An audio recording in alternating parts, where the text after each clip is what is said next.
some ships are designed to transport people, and we're going to continue our discovery of ships by looking at passenger ships and ferries. Now, apart from the ferries, there are two types of shipping operations where passengers are carried: the point-to-point passenger services and cruise ships.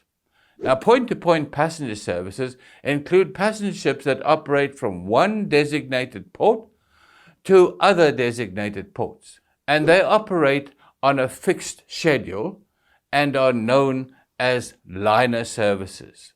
Now, these services developed and grew during the European colonial expansion, carrying hundreds of passengers and their cargo.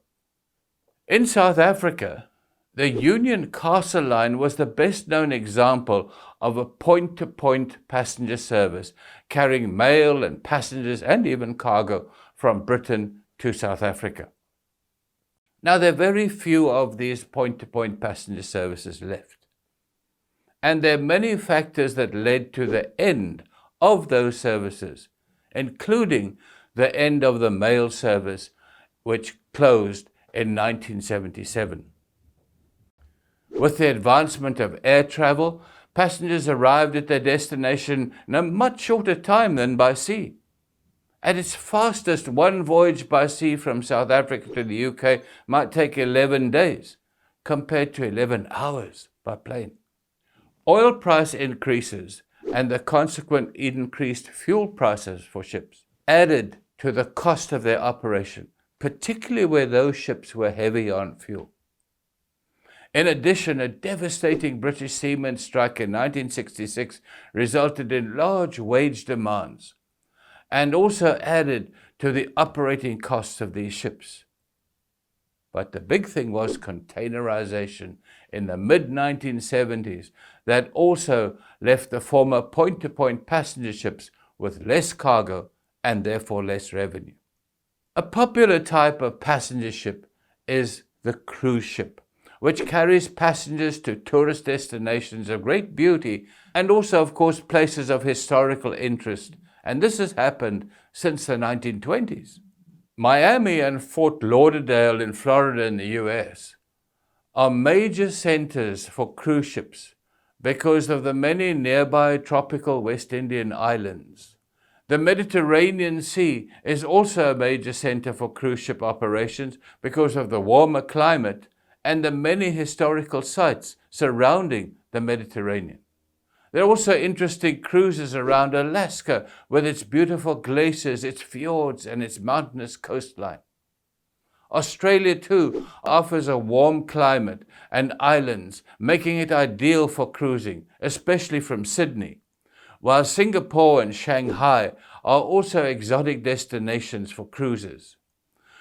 With its own beauty and the opportunity for passengers to travel to wildlife parks within the country, Cape Town has also become a very popular cruise ship destination. Cruise ships visit ports for only a day or two. This is to allow some passengers to disembark and for others to join the cruise at that port. Through passengers, those that are staying on board that is, they can go ashore to see the sights of the area. But while in port, a cruise ship will bunker, will take on stores, or have small repair jobs carried out, and this all contributes to the economy of that port.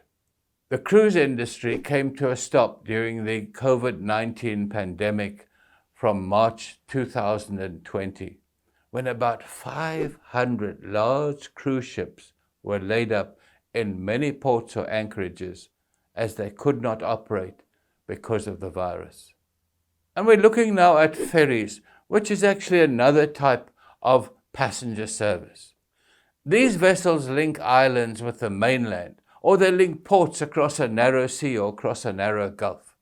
Dozens of ferry services link Britain to Europe, while others link Ireland to Britain. So there are ferries that link Britain with France across the English Channel or the Straits of Dover. There are also ferries to other European ports across the North Sea, while other ferries operate between the Greek islands or between other Mediterranean islands. And we also have many ferries operating between Asian islands, such as those Indonesian islands or the Japanese islands. Some ferries carry passengers, some carry vehicles, and some carry both passengers and vehicles.